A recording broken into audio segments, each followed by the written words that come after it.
on 2 of 7 shooting in last night's win. Drummond addressed his struggles after the game. Take a listen for yourself.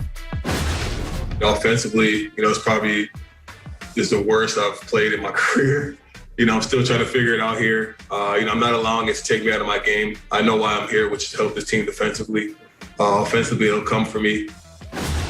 Okay, Shannon, how concerned are you? I'm not concerned at all. Not at all? No, because guess what? The two guys that he came to play with have yet to play. If he's struggling like this, when AD and LeBron get back, wake me up. But it's hard for him to get a rhythm, Skip, because if I'm not mistaken, they've had a different lineup in every game in which he's been in. Now, the Lakers have never really had a guy, since the players that have been there, had a guy that needs the ball down on the block. LeBron gets the ball at the high post. LeBron gets the ball on outside. AD, the same thing. Drummond is a guy that needs the ball on the low block. And they're struggling to get it to him. And they don't understand that, Skip, okay, the guy's running up and down the court. He's rebounding. He's challenging shot. Sometimes you got to reward him, even though you got a set like, okay, we got this set called, no, hey, Vogues, we need to get Dre. We need to get Dre a couple of touches. So He's now Vogues? Yeah, Vogues. We need to get Dre a couple of touches on the block. But like he said, he knows why he's there.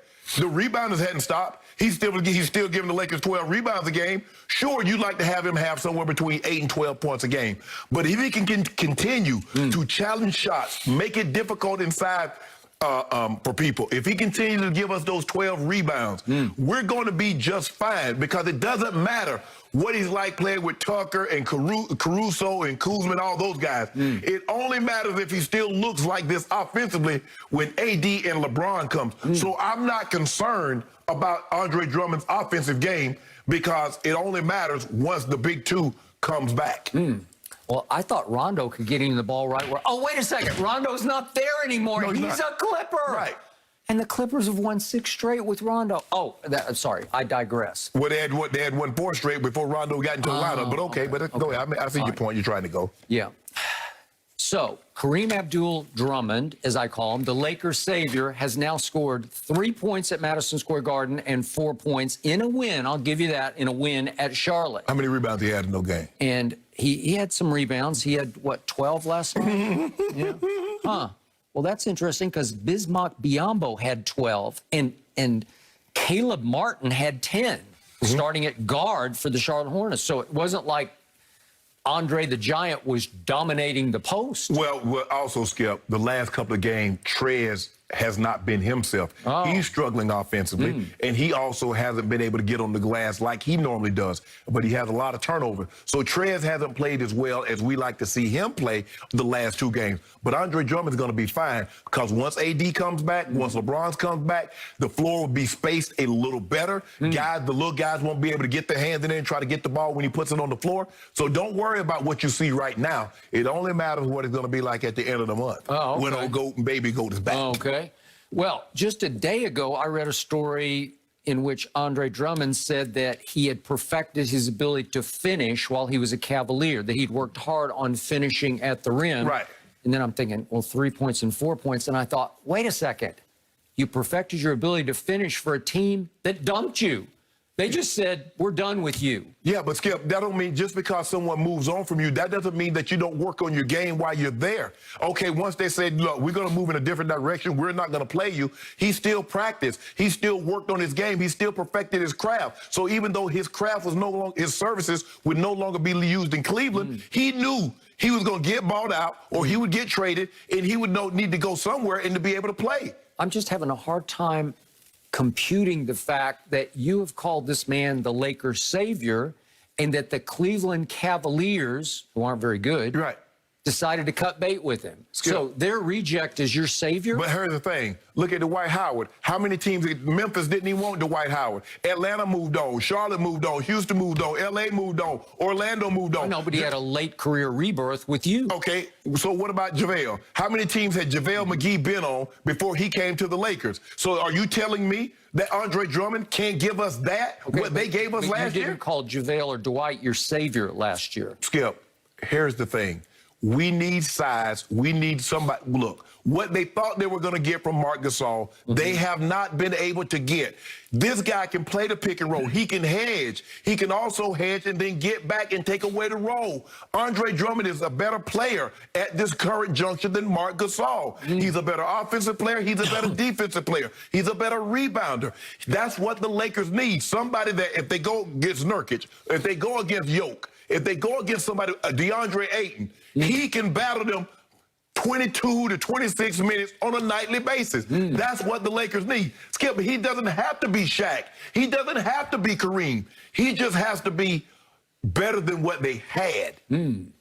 What I want to know, bottom line is, how concerned you are with the nickname that he brought with him from Detroit, because the best part of that post-game interview last night was the first time I saw him talk at length. Yeah, he's very personable. He was very personable, actually, but he talked about LeBron asking him about the nickname that he brought. If we could see that clip, please. I don't know where that came from. Bron came up to me one day and said, yo, is your nickname Big Penguin? I said, man, I don't know where that came from or how it started or who came up with the name. All I know is somebody must have found out that penguins are one of my favorite animals, and they kind of just, I guess, put two and two together. Are you good with it? Do you like the nickname? Are you happy with it? Or I think I need a more aggressive name than Big Penguin.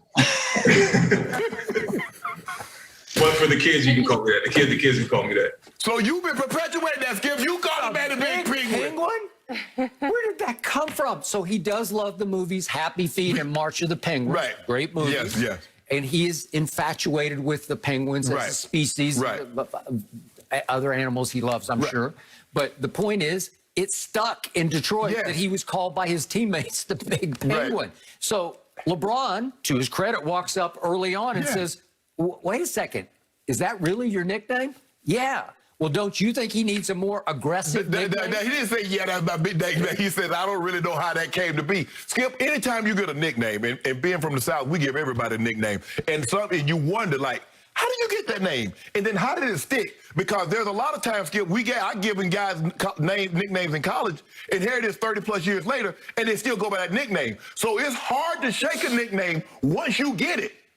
I mean, it's just like, Skip, you couldn't shake Skip. Nobody ever called you by your good but I was born with a nickname. Yeah, but that's what I'm saying. I got named that at birth because my father called my mother when they were dating, whatever they were doing, courting at that point. Called the Skip. The skipper. You're the skipper of the ship. Right. And then the day I was born, they named me after my father, John Edward II. Right.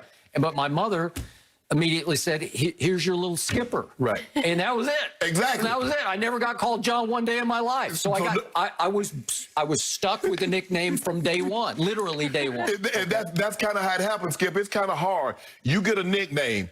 Your family start calling you that. That's why everybody else started calling you that, because your mom and dad and your brothers and sisters started calling you Skip. It's like, okay. So that's how it is. You get a nickname. I don't mind Skip, but if I were called the Big Penguin, I don't think I would love that. Well, look, Skip, look. Shaq had a bunch of nicknames, and all of them fitted.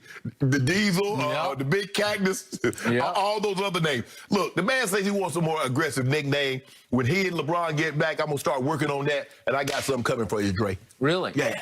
I found his demeanor in his interview to be classy and sophisticated, and erudite. You would never expect a man that size to be like as outgoing and it's kind of like, but he's funny, he's human, he got a great sense of humor. You wouldn't expect that because, like I said, he was playing in Detroit and he played in Cleveland. He ain't getting a whole lot of interviews. Even when he get no 2020 ball games, Skip, ain't nobody cares.